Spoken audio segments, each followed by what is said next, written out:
بیانی خۆشەویست سڵاوی خواتان لێبێ لەم ڤیدیۆیەدا حەز دەکەم هەندێک لەم کتێبە بخوێنمەوە لەوانەیە هەوڵ بدەم هەموو کتێبەکە بخوێنمەوە. ئەمە کتێبی سێمی منە، کتێبی چەپکی گڕ چەمکەکانی تەسەوف لە چامەی ژێی فەرهاد شاکەلیدا. کتێبەکە کتێبێکی گەورە نییە، کتێبێکی بچووکە. بنەمایی کتێبەکەش لەسەر تێزی ماستەرەکەمە کە بە ئینگلیزی نووسی بوو.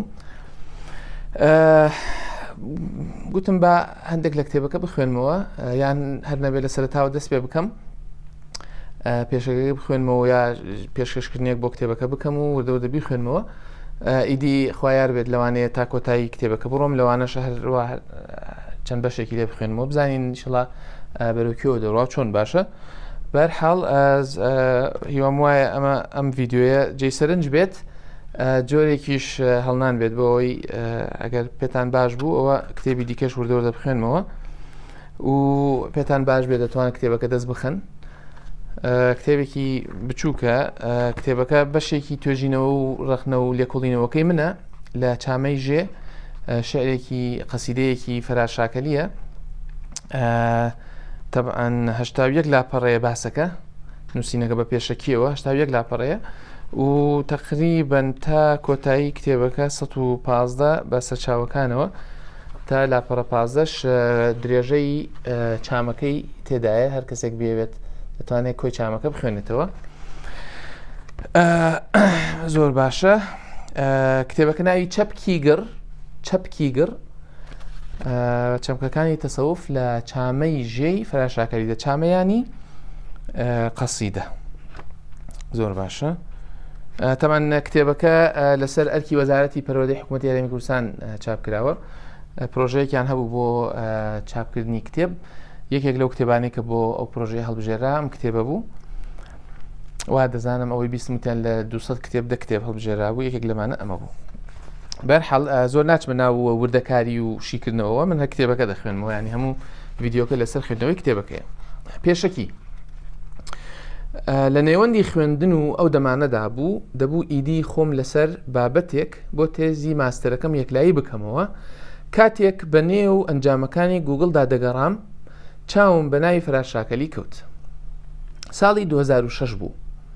من لە زانکۆی ماسەچوسەتس لە شاری بۆستن لە ویلایەتە یەکگرتووەکانی ئەمریکا لە بەشی ئینگلیزی کۆلێجی ئاداب دەمخوێند. لە ئینتەرنێتدا بە دوای زانیاری و سەرچاوەدا دەگەڕام بە زمانی ئینگلیزی لەسەر مێژوو و هەنگاو و قۆناغەکانی سەرهەڵدان و پێشکەوتنی چیرۆکی کوردی. کە ناوی فەرهاد شاکەلیشم دیت هەستم کرد لام نامۆ نەبوو، بەڵام ئێستەیشی لەگەڵدا بێت نەمزانی لەکوێ ناویم بیست بوو. دەکرێت لە کتێبێکدا لە شوێنێکدا کە باسی ئەدەبیات و شعری کوردی کرابێت ناوی هاتبێت و لە یادمدا تروسکایەکی هەرما بوو بێت. هەرچۆنێک بێت وەک سروشتی گەڕان بە نێو ئەنجامەکانی گوگڵدا کرتەم لەو ماڵپەڕانە کرد کە ناویان هێنابوو. هەر لە ڕێی ئینتەرنێتیشەوە ئیمەیلی مامۆستا فەرهادم دەستکەوت، بەبێ سێودوو نامەیەکم بۆ نارد و ئەو پرسیار و داواکاریانەی هەم بوون ئاراستەیم کردن. ئەوە ئەو دەم بوو ناوی 2006. بەڵام ئێستا ئیدی هاوڕێین و قسە و باسی سیاسەت و فیکر و فەلسەفە و فەرهەنگ و نوکتە و ئەحواڵ پرسینی خێزانی و ئەمانەش بۆ یەکدی دەکەین. تەمەن کتێبەکە ساڵی 2023 چاپ کرا، ڕانی ڕێپێدانەکە 2023 بەس ساڵی 2024 چاپ کرا. 2006 یەکەم جار هەی باسەکە باسی 2006. من بۆ تەواوکردنی خوێندنی ماستەرەکەم دەمویست شتێک لەسەر ئەدەبی کوردی بۆ خوێنەری ئینگلیزی بنووسم. هەر لە سەرەتاوە نیەتم بوو لەسەر کورتە چیرۆک بێت. پێشتر هەر بە خەیاڵیشمدا نەدەهات لەسەر شعری کوردی و بە تایبەتی شعری نوێی کوردی بنووسم. بەریەککەوتنی من لەگەڵ شعری کوردیدا هەر ئەوە بوو کە لە قوتابخانە خوێندبووم. لەبەرکردنی یەک-دوو شعر، دووبارەکردنەوەی زانیاری لەسەر ژیانی شاعیر و هێڵهێنان بەژێر یەک-دوو دێڕی ڕوونکردنەوەی مانا و مەبەستی شاعیر نەبێت، خوێندنی ئەدەبی کوردی لە قوتابخانەدا شتێکی وای بۆ من تێدا نەبوو. ئەو کەمەیشی کە هەبوو زیاتر لەبارەی شاعیرانی کلاسیکی کوردەوە بوو. ئەو ڕوانگەیەی لە لای من دروست بوو لەسەر ئەدەبی کوردی هەر ئەوە بوو کە شاعیرانی کلاسیکی کورد گرنگ بوون و بەرهەمە ئەدەبی و شعریەکانی ئەوان لە ترۆپکدا بوون. بەراورد بەو تەنکە زانیاریەی لەبارەی شعری کوردی و کەمێ زیاتر لەبارەی شعر و ئەدەبی عەرەبیەوە هەم بوو، شارەزاییم لەبارەی ئەدەب و شعری ئینگلیزیەوە پێشکەوتووتر بوو. ئەویش بەهۆی کاریگەری خوێندنی زمان و ئەدەبی ئینگلیزی و هەژمونی فەرهەنگەکەیەوە لە زانکۆدا.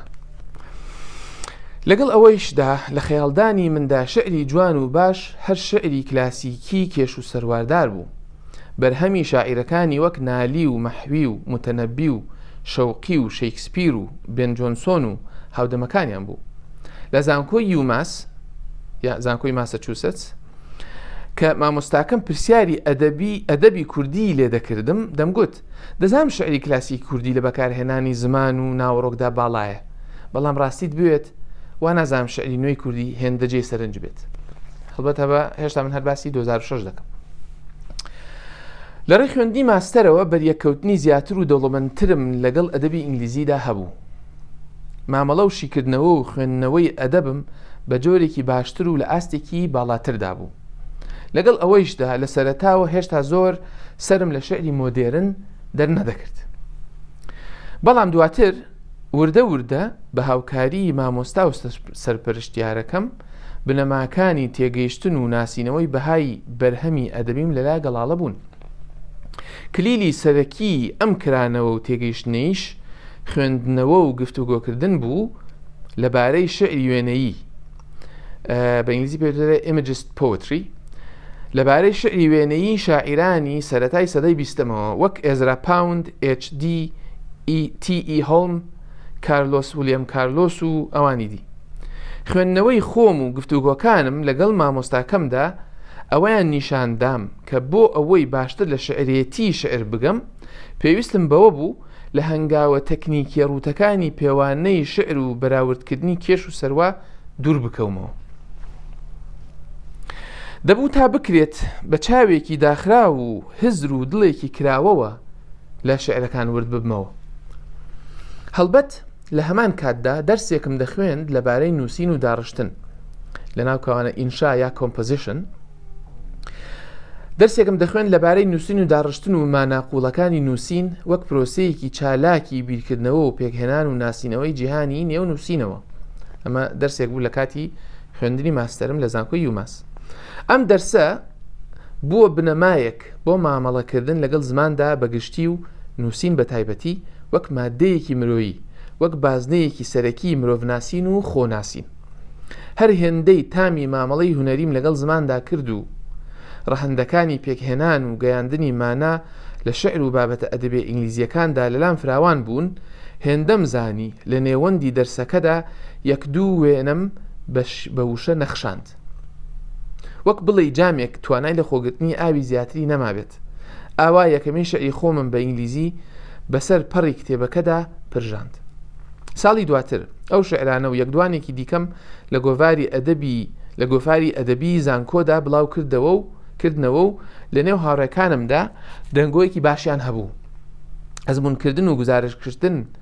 ئەزمونکردن و گزارشتکردن لەو کڵپە هونەریەی خۆم وایان کرد بگەڕێمەوە بۆ هەندێک لەو شعرە کوردیانەی دەستم پێیان دەگەیشت و وردە وردە توانیم لێرە و لەوێ سەریان لێ دەربکەم. ئەمە تقریبا لاپەڕەیەک و دوو لاپەڕە و نیو. هێشتا هەر لە پێشەکی کتێبەکەی و باسی سەرەتای ناسینی من بوو بۆ شعر بەگشتی و شعری کوردی. بچم ئاوێک بخۆمەوە و دێمەوە بەردەوام دەبم.